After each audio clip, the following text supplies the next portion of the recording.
everyone. Good afternoon. Thank you for coming today. I have to say that in my 7 years of being with the Weather Service and going to numerous outreach events, this is by far the most impressive and largest turnout I've ever seen. I actually ran out of cloud charts, which has never happened before. So like he said, my name is Jessie Smith. I'm a meteorologist at the National Weather Service in Melbourne. And you might think, wait a minute, Melbourne, that's like an hour from here. We're responsible for covering all of East Central Florida, so that does include St. Lucie County. So before I get started, I do want to ask how many of you this is going to be your very first hurricane season in Florida? Anybody?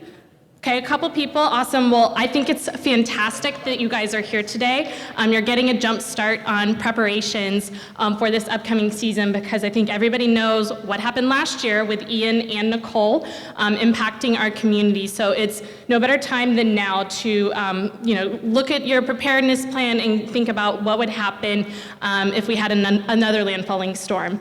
So today, I'm going to give you sort of an overview of what we do at the National Weather Service. I know y'all probably listened to several of the local broadcast meteorologists, but I work with the National Weather Service, so we're the federal agency that issues all of the hurricane warnings, tornado warnings that you might get that's coming from our office in Melbourne.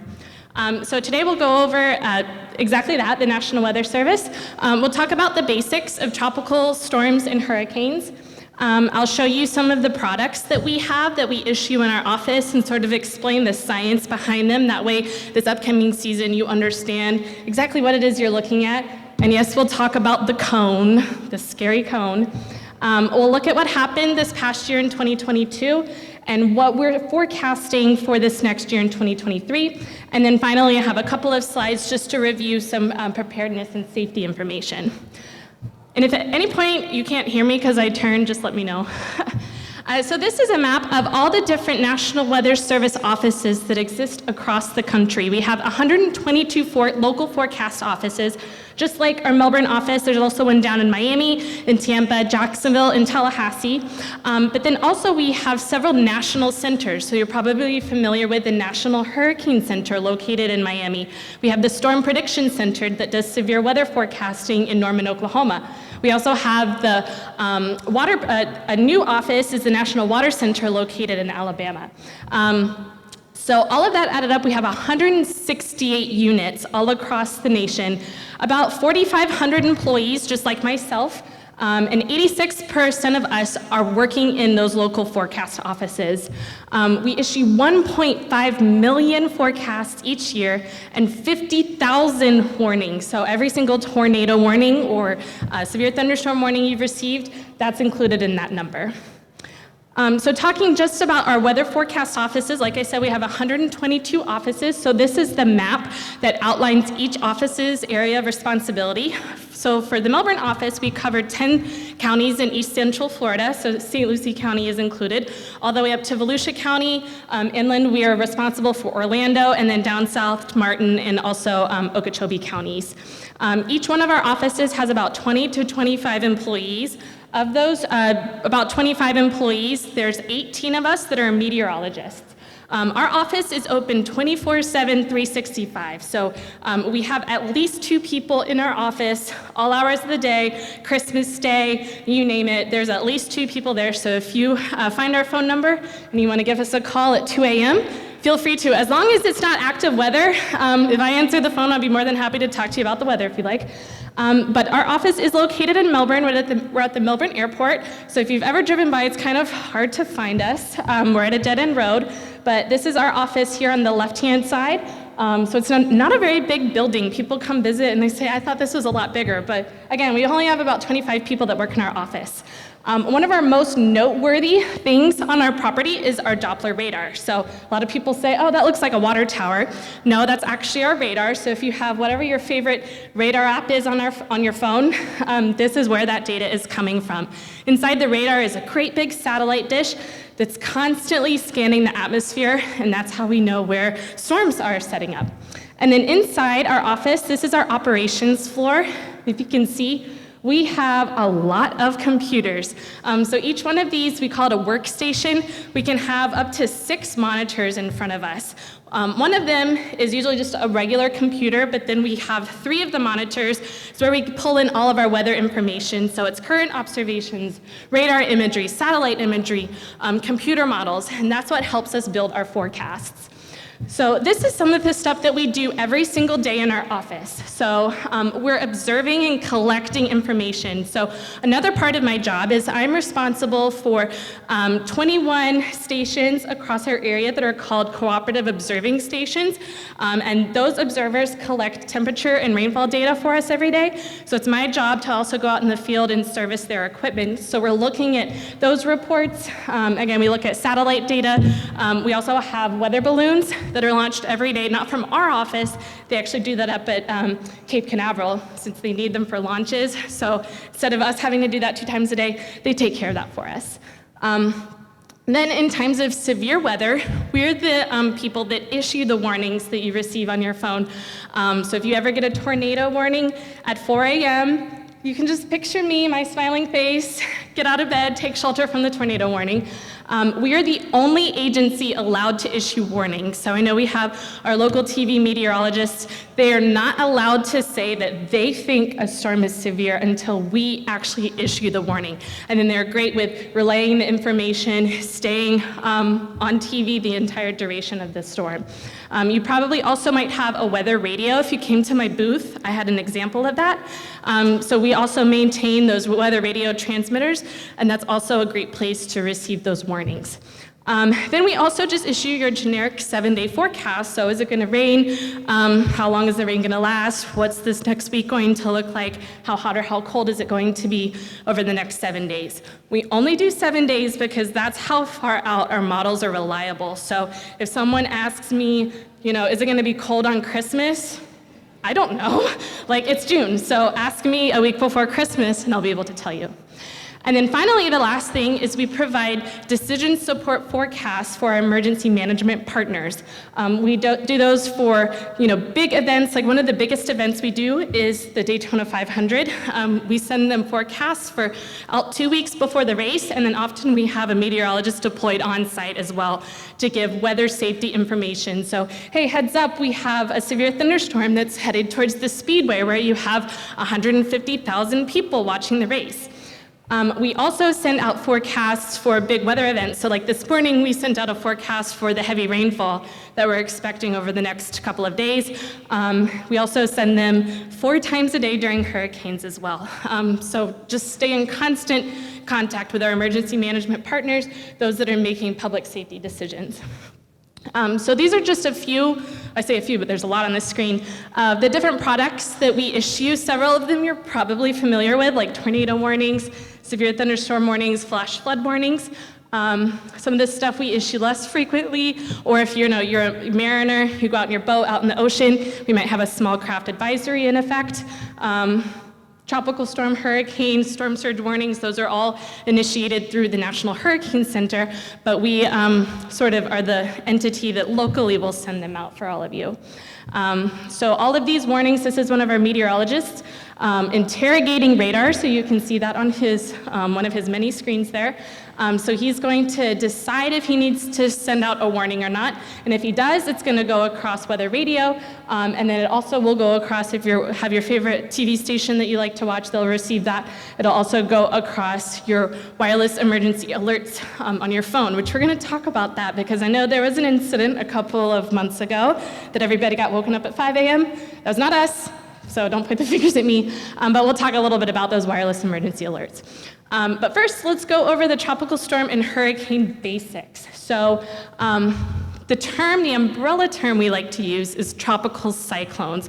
So every time you hear tropical cyclone, just think, okay, hurricane, tropical depression, tropical storm, all of those are considered tropical cyclones. So the definition of a tropical cyclone is a rotating, organized system of clouds and thunderstorms that typically form near the equator, but in the tropics or the subtropics. So I have this graphic here that shows you the sort of 4 different different types of tropical cyclones that we have in the Atlantic Basin. So early in the season, or early in its life cycle, we'll have a tropical disturbance. So you might hear it called like Invest 91. We just had one last week. So it's an area that the National Hurricane Center and meteorologists are interested in, that it could have some potential for formation. Then when it gets better organized, and you can sort of see in this picture, we have like sort of more circulation, it will become a tropical depression. Then with the tropical depression, once the winds reach at least 39 miles per hour, it will become a tropical storm. That's also when we will name this system. So that's why initially we just had Tropical Depression 2 this past week, and then we named it Tropical Storm Arlene, our very first one of the season. And then finally, whenever the winds get to at least 74 miles per hour, that's when it would be deemed a hurricane.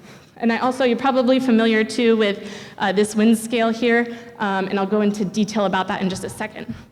So we have tropical cyclones form all across the globe, and depending on what basin you're in, so we're concerned about the Atlantic Basin here, but depending on what basin you're in, they might be called something different. So like in the Western Pacific, they're called typhoons. So recently we had a typhoon, Manwar, I believe is how you said it, that impacted Guam. So whenever you hear a typhoon or super typhoon, just think that's the equivalent of a hurricane. Notice that we don't get a lot of systems form in the South Atlantic. So if you ever want to move into an area that doesn't get any hurricanes, I recommend South America. There's some meteorological reasons that happens, but pretty much they can form anywhere in the tropics across the globe. Tropical cyclones also come in all shapes and sizes, so just don't think that, just because, it's a tropical disturbance, I don't need to worry about that. They have different impacts, varying impacts. So here's just some satellite image examples. So we have the tropical depression, really unorganized and kind of messy system. The winds are at or below 38 miles per hour. Then when it hits 39 miles per hour, we'll call it a tropical storm. And notice in each one of these pictures, the cloud cover is getting more well-defined, and then you can sort of see that eye form. So hurricane at 74 miles per hour, and then we deem a system a major hurricane when winds reach 111 miles per hour, or equivalent to a Category 3 storm.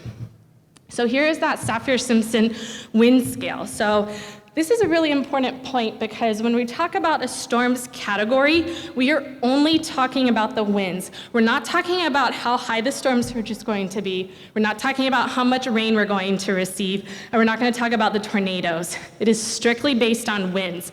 So a great example of a very devastating system that was just a tropical storm is Tropical Storm Faye in 2008. Actually set most of the rainfall records that had happened in the state of Florida. I think we had 25 inches of rain from Faye in Melbourne. And again, it was just a tropical storm.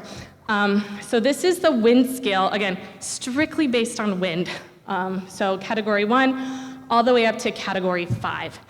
An important thing to remember is, even though a system is a Category 5, or whatever it may be, those winds, those Category 5 force winds, are only going to be occurring in the inner eye wall. So just because you might have been impacted by Ian, unless you were sitting right there, like on Fort Myers Beach where Ian made landfall, you have not experienced Category 4 force winds. That's important to keep in mind. All the way over here, I think we had tropical storm force winds, if that. I know Nicole, we did have some hurricane force winds, but unless you were right in the eye where Nicole made landfall, you did not experience hurricane force winds. Another important note is, it's not a one-to-one relationship on like the degree of damage. So a Category 5 hurricane is not 5 times worse than a Category 1. It's actually 500 times worse. So the degree of damage goes up exponentially from a Category 1 to a Category 5. So major hurricanes in the US only account for about 21% of the landfalls in the US, but account for 83% of damage. So just think about that for a moment. Like, most of us in this room, again, unless you have been in the eye of a major hurricane, have not experienced the potential that these storms, the devastation that it can cause. I mean, just take a look. If you've watched the news at any point over the last 9 months or so and have seen the damage that Ian caused and just understand, like, imagine that being your home and think about these major hurricanes, how deadly they can be. So again, I said the wind scale, Saffir-Simpson wind scale is only based on wind, but we have other hazards that we're concerned with. Flooding was a huge concern during Ian. We had 21 inches of rain outside of Daytona Beach, extensive flooding along the St. Johns River that started in late September, lasted all the way till Christmas. So think about folks that had water in their homes for months. And again, here locally and along East Central Florida, we did not experience a Category 4 hurricane. However, we had this deadly flooding. We also get storm surge. Storm surge happens along the immediate coast, and it's a rise of the ocean water well before the actual landfall of this system happens. So during, I believe it was Michael, made landfall in the Panhandle, they had 20 feet of storm surge. That's 20 feet above ground level. So I'm like 5 foot tall. Just think about that, 20 feet of storm surge. This is why we tell people you need to evacuate. If you are staying, you are not going to survive 20 feet of storm surge. Locally here during Nicole, along the Volusia County coast, I think we had about 5 feet of storm surge, and it caused houses to fall into the ocean. There were 11 homes and structures that fell into the ocean. So storm surge is no joke. It's not something that you want to try to ride out. So we always tell people, and this is something that our emergency management partners will say as well, you need to run from the water and hide from the wind. So if you live in a flood zone, if you live on a barrier island, if you have to cross a bridge to get to and from your house, you're the folks that should evacuate. Now, if you live in a well-built home, you're inland, you have like a newer roof, it's just, a newer home, probably since I would say like 1995 when the building codes changed after Andrew, you should be safe to ride out your home. If you've had a new roof, have hurricane clips in an older home, you should be fine as well to ride that out. But just remember, run from the water, hide from the wind, because it's the water that's deadly, whether it's the flooding rain or the storm surge. And then we also get tornadoes in hurricanes. So just to add to the stress of it all, tornadoes often form well ahead of a system. They form in those outer rain bands, so it can really impact evacuation and preparedness efforts. If you're outside boarding up your house and you have about 12 hours before landfall and here's a tornado coming in the outer rain bands. So if we plot all of tropical cyclone activity on a graph, we get this window of time frame that we call hurricane season. So hurricane season runs June 1st through November 30th, and that's, it's not to say we can't have systems that form outside of that window, but 97% of all tropical activity forms from June 1st to November 30th. And then we have a window that we call peak hurricane season, which is about late August to like mid to late October, and that's when things really start ramping up. We can have on any given day a system either brewing or formed out in the Atlantic. So now I'll quickly go over some of the products that we offer through the National Weather Service. So outside of your local office, I already mentioned we have the National Hurricane Center, the Weather Prediction Center that does all the rainfall predictions. Storm Prediction Center is going to look at tornado threat, and then the National Water Center looks at once the rain falls, where's it going to go? So like river flooding, that type of thing. So you might be familiar with some of these different products, but this is just sort of a big picture on the storm in general. Where is it going? What impacts is it going to have? Now, if you want detailed, like what is going to happen in St. Lucie County? That's when you would look to us, your local weather service office. So we're located just up the road in Melbourne. So these national centers, again, give the big picture, but we're gonna zoom into your local area. Maybe not quite down to street level, but at least we can give you countywide impacts, or even say if you live towards the coast, you're going to see higher rainfall amounts than if you live farther inland. So if we look at a window of when we're going to expect impacts from a system, so a week out, we have what's called the Tropical Weather Outlook, and that is issued by the National Hurricane Center. New for this year, they're actually moving it from a 5-day outlook to 7 days. So we had the first issued on May 15th, and that sort of just gives you nice colored images of, areas that we're concerned with, what potential that we give for, development too. Then moving to days 3 through 5, when we have a name system, that's when we're gonna start getting a track forecast, so the cone, wind speed probability, so how likely are you to see tropical storm or hurricane force winds where you live, time of arrival, so when those winds are going to arrive, and then key messages, again, the big picture from the National Hurricane Center. Then when we're about 1 to 2 days out and we know we're going to have impacts from this system, we will issue tropical watches and warnings. So that's sort of your decision point to say, okay, should I evacuate or should I stay? When those tropical storm or hurricane watches and warnings are issued, we also issue the potential and expected storm surge. So are we expecting 1 to 2 feet of storm surge or over 12 feet of storm surge? And then I think one of the best products that we issue is the hurricane threats and impacts graphics. And all of this is available on our website. And this is telling you what you should be prepared for. And then finally, once we're on impact day, that's when we're going to be issuing tornado warnings, extreme wind warnings, and flash flood warnings. So this is the point that you're sheltered in place, but now you need to find even more substantial shelter. Maybe that means you go to an interior room. So here's the tropical weather outlook. Again, I already talked about it. 7 days highlights the areas that we're interested to have activity form. So I think the big takeaway from today, do not focus on the cone. The cone is a track forecast of where the eye is going to go. That forecast is going to change. The best example I have of what not to do is during Irma. The initial forecast had it making landfall on the East Coast. So then everybody said, okay, well, I'm gonna move to the West Coast. Well, then what happened? Where did Irma go? The West Coast. So do not focus on the cone. That's your takeaway. What happens with the cone? It doesn't matter for you. If you do care, the cone's getting smaller, if that's worth it to you, so our forecasting is getting better. That's a takeaway from that. You need to focus on the hurricane threats and impacts. This is what matters. The cone, just kind of forget that it exists in a way. You want to look at this. So this is, we can rate how concerned we are with a particular hazard. So in this instance, the wind threat is the greatest. I believe this was from Irma. So the wind threat's the greatest. We also have a major concern for flooding rain as well. So this is what you need to be prepared for. Again, whether you're in the cone or not doesn't matter. Are you going to be impacted by this storm? So here's my other takeaway. So we issue WIA, wireless emergency alerts.